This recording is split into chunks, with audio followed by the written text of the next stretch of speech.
Good morning, South Florida, and welcome to the Frost Jazz Hour here on WDNA 88.9 FM and WDNA.org on the internet.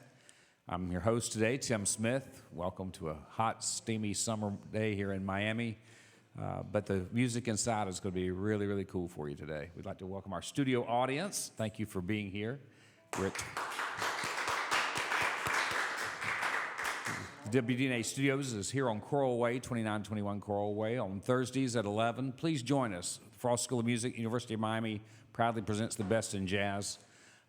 Every time I'm on here, I brag about the quality of what we're putting up here, but today is really something to brag about. One of my colleagues, John Hart, who's the head of the jazz guitar program at the Frost School of Music, and is one of the best, most wonderful jazz guitar players in the world, and we're so happy to have him not only as a faculty member, but as our guest today on the Frost Jazz Hour.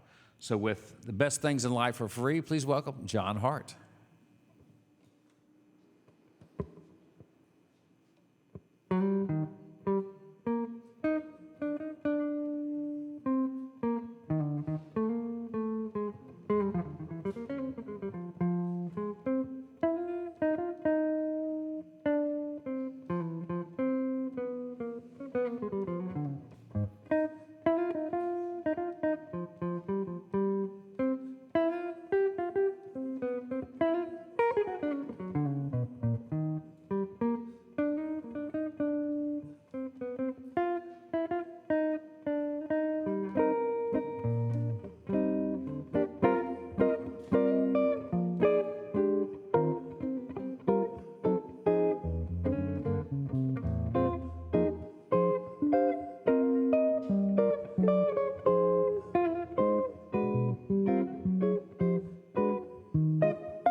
John Hart. And John will be coming over to join me. Beautiful, beautiful. Playing by yourself. Couldn't find anybody else. Do I need to use it? Yes, you need to use it.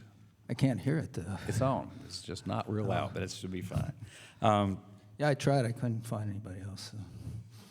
Well, it's summer. I was supposed to get my kids were supposed to play.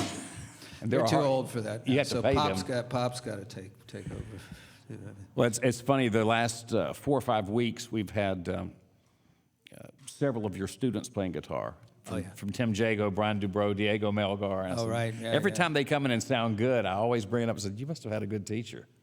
Yeah, So, it's a great group. Definitely. You do. The guitar studio here, for those of you listening, is remarkable. And it's John has recruited some great students, then built some incredible students out of it. And they're versatile and they're energetic and they play great. And, it's just, we don't have to ever worry about our guitar players. Yeah. I've been blessed to be able to really find some great students in the 7 years I've been here. So, and well, you got here. Keep it going. You got here as a student right as I left as a student. I graduated in '79. Right. You were I getting arrived here. in 1979. And the guitar professor then was a gentleman named Randall Dollahan, Right. who's a dear friend of mine and still lives in the area. I know he was your teacher.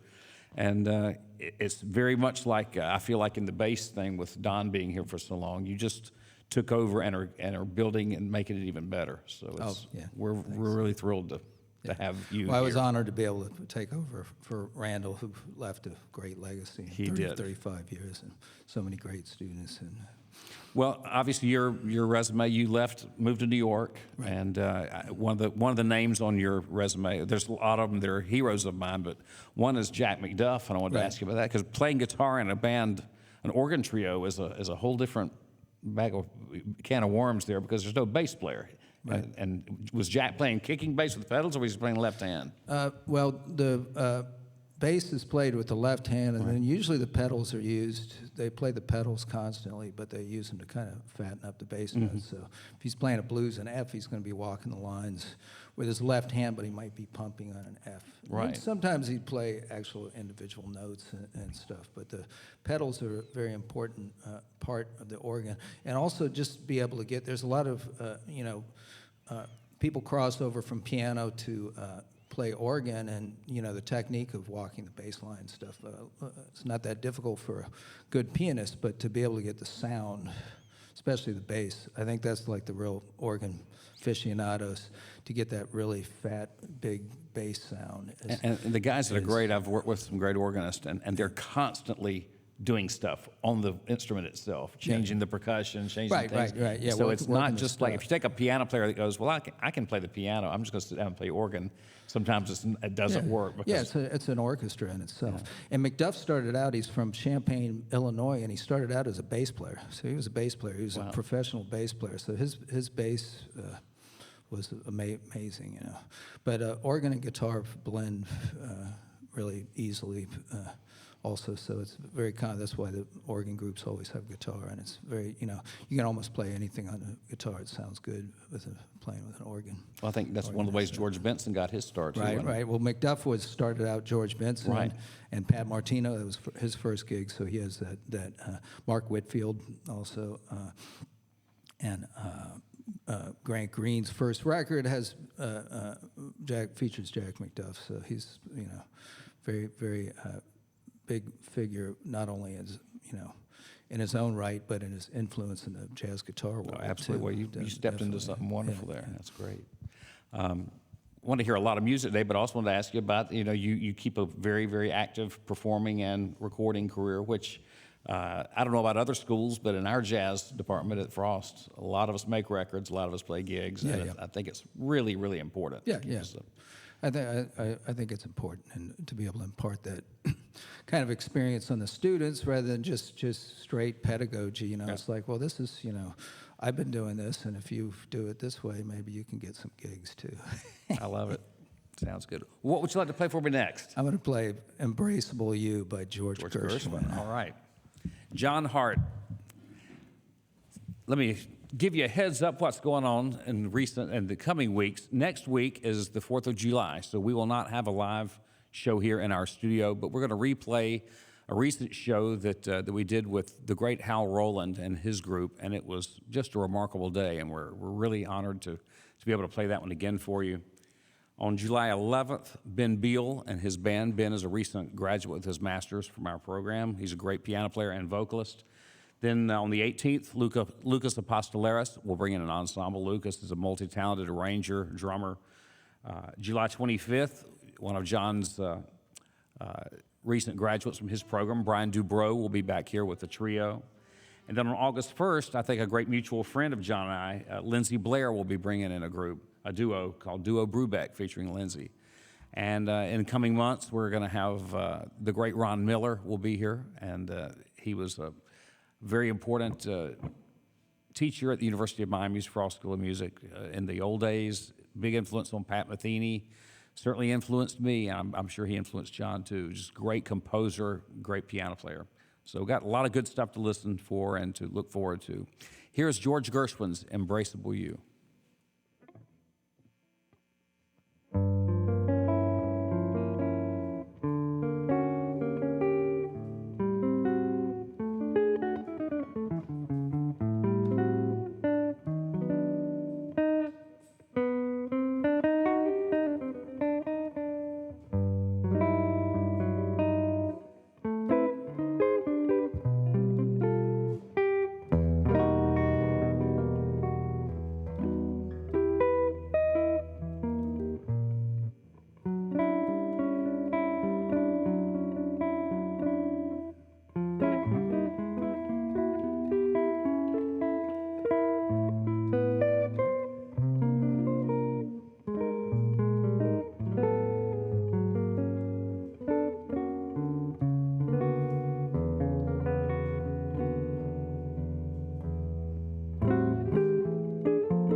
with Embraceable You.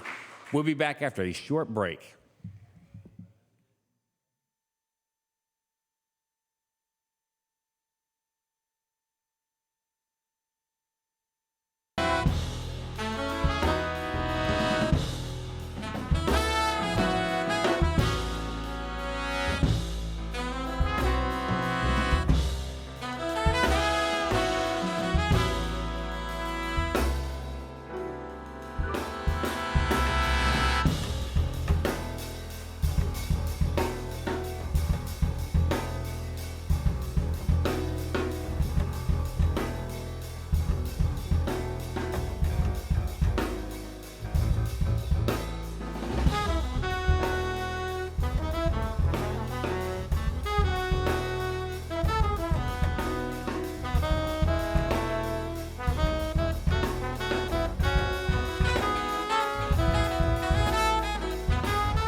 Welcome back to the Frost Jazz Hour.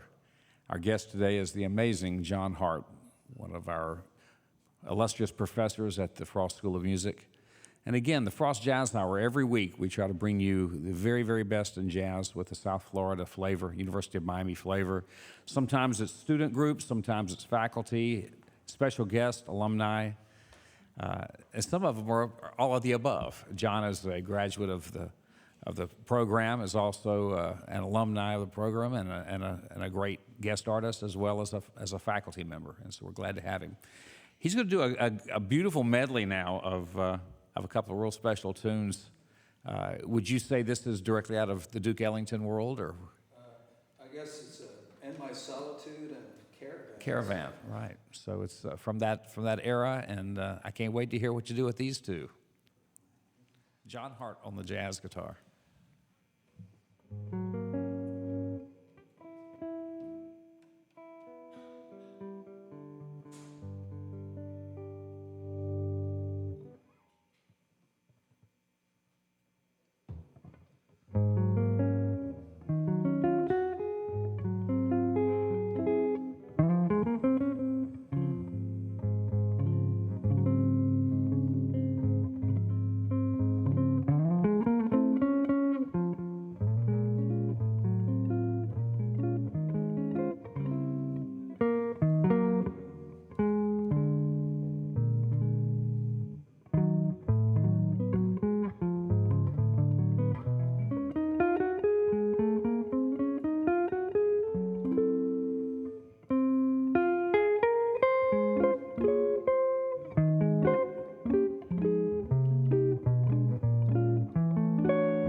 John Hart with an amazing medley, In My Solitude and Caravan.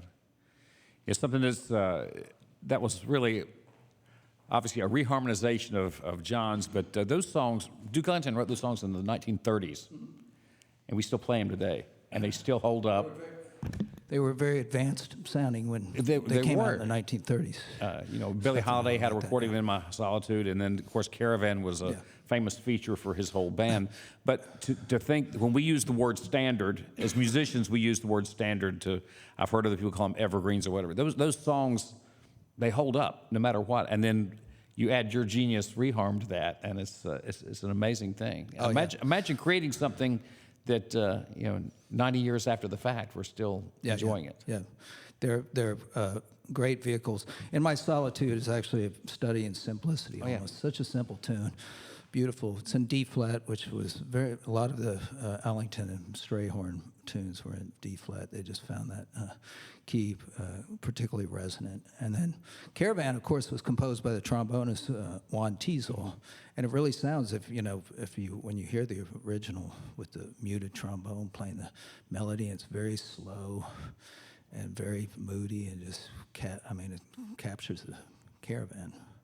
Then, of course, the jazzers kind of take it, and they take it up tempo, and it's a great vehicle to be able to It's kind of interesting play that you would in high energy and stuff. So I try to combine a little bit. I try to get a little bit of the mood and a little bit of the energy and all of it. Outstanding, especially to be doing it by yourself, John. Yeah, thank you. You mentioned D flat. It's funny, when I worked with Boots Randolph for many years, and we did a lot of his ballads in D flat. Yeah. And it was because it would put the saxophone, the tenor saxophone, in a register that was at the bottom of its range, and it was very thick and beautiful. Right. For ballads, he preferred that, and like I said, Ellington did. A lot of the guys did. Yeah. Jack McDuff loved D flat too. Really? He played blues in D flat. There were about 2 or 3 blues in D flat in his book, or maybe even more. It's a great key. Yeah. Well, there's another name on your resume who is also a friend of mine who I wanted to get your take on Chris Potter. I first met Chris when. After I'd graduated from college, I was in Charlotte for a little while, which is my hometown, and he was from Columbia, South Carolina. And his dad would bring him up to this jazz club that we would play. And he was probably all of 13 years old, and he sounded like Charlie Parker already. And then one day he came up to me and he said, "Mr. Smith," and I said, "Yes, you can call me Tim." He goes, "Do you think I can play the piano between sets?" And I said, "What, do you just put headphones on?" He goes, No, unless I'll bother somebody." And he sat at the piano. He was already great on the piano. Yeah. He's a great piano player. Who is this kid? Yeah, he's one of those guys that could pick up an instrument and be able to play it. But how did your experience with him come about? I actually heard about him initially from my friend, great New York drummer, Andy Watson. He was playing me tapes of Chris when he was like 12 or 13, because they grew up together in Greenville. Andy's an older, different generation, but in Greenville, South Carolina. And then I met Chris when he came to New York when he was around 18. We started playing a little bit. And then we ended up having a quartet that was together for about 7 years, toured all over country. And let me see, I played on 2 of Chris's records in the 90s, and we actually documented the quartet with one record that came out on Concord Records called Bridges. Well, he's a genius talent, one of those guys that we need to get down here for a visit again. I think he's been down a couple of times, but it's wonderful to have you here. Just a question, maybe the guitar players that are listening would already know this, but if you played Caravan again right now, would it be the same thing? I could play it differently. I kind of worked out a few little things that were sort of arrangement, and stuff. But, if I improvised it, I could do completely different versions. I teach a jazz history class to non-music majors, and part of my test, every test has the same first question, and it's jazz equals blank. And the question I'm looking for is improvisation. Yeah. And because what I was hearing in you, I was just watching your hands, watching you play, and you're creating on the spot. And that's such an unbelievable art, because this is off this subject, but I was watching an interview with Al Cooper, the great keyboard player and producer. Right. And he was talking about the band Leonard Skinner, and he said there was not one note of improvisation on any of their records that he produced. That every solo, everything was worked out exactly the same every time. And I didn't realize that as I listened to those records. But what we're doing here, that the thing that I hope our audience, our listening audience, and our live audience understands, that your brain is up there working. Yeah. You aren't just playing a bunch of things that you have worked out. Your ears are triggering things. Yeah, I'm trying to find. You know, sometimes I try something that might not work. You know, necessarily. Herbie Hancock talks about that. He says he makes mistakes all the time. He says if he's not making a mistake, it means he's not going taking for it. chances. That's know? right. He's not going for it and trying to find something new. Well, this is such an honor to have you here. Thank you. The music is beautiful. What would you like to play next? I don't know. What do you want to hear? Can we get a request from the audience? I'll play some. There's got to be a request from someone here. What do you want to hear, Tim? I want to hear you play The Nearness of You. Nearness of You, okay. That's one of my favorite songs. Right. Here's John Hart with The Nearness of You, a great song. Carmichael. Do what? Hoagie Carmichael. Hoagie Carmichael, that's right.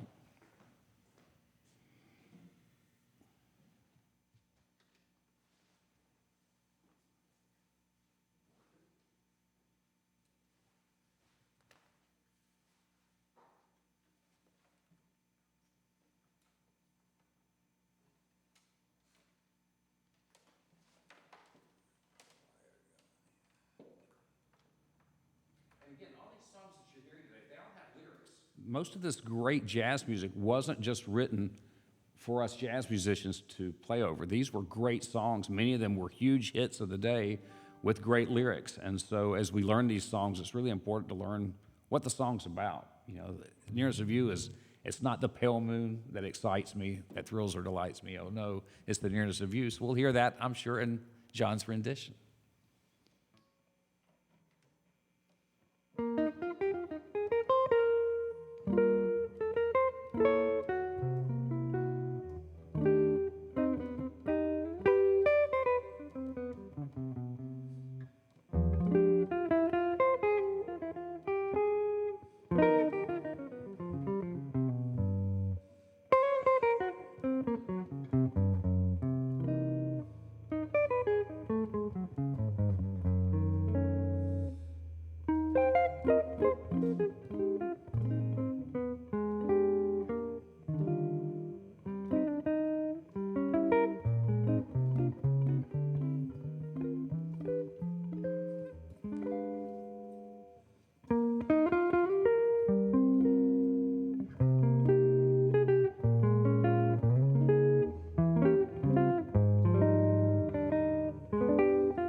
Be careful what you request. That was magnificent. Unbelievable. I'm going to steal a bunch of that from my arrangement. So it's great. So what do you have coming up? Your wife told me you're going to be doing some more recording soon. Yeah, I'm doing been doing a bunch of gigs this summer. I have a new CD out right now, Crop Circles. Great. On Steeplechase, Dick Oates, the great Dick Oates, his quartet Dick Oates, Bill Mooring, and Andy Watson. I was just in New York about a week ago, and I'm playing some gigs, and I did a recording with the trumpet player John Snyder, who's the father of our one of our students. Yeah. Our stamp trumpet player, David Snyder. David Snyder, which featured Joel Fromm and Larry Goldings. Wow. Andy Watson, and a guest appearance by Andy Bay, which is very special. And I'm going up to New York this weekend to record with the great veteran piano player Bill Mays, who I've known for many years, but never recorded with him. So excited about that.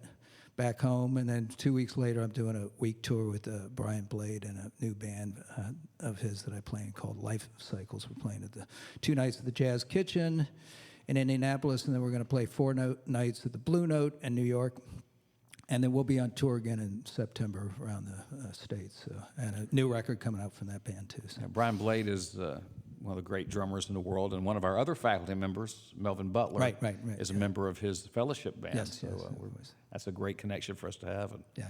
Well, glad you're staying busy. I mean, obviously you're a world-class player, and you're getting to do what you need to be doing. And for any of the guitar players listening, this is John's here. I mean, he may be busy like this, but he's here. He teaches his students, every week. They have hands-on experience, and what I see our guitar players doing is coming in as very good guitar players and leaving as wonderful guitar players. And so make sure you keep the Frost School of Music in mind. We have an amazing guitar studio. Great guitar program. And if I do say so myself. Well, it has been for a long time, but right now it's all the rest of us are jealous of you, John. So it's a great program. We have great bass players too. So yes, I'm not complaining about my bass players. Great school, of course.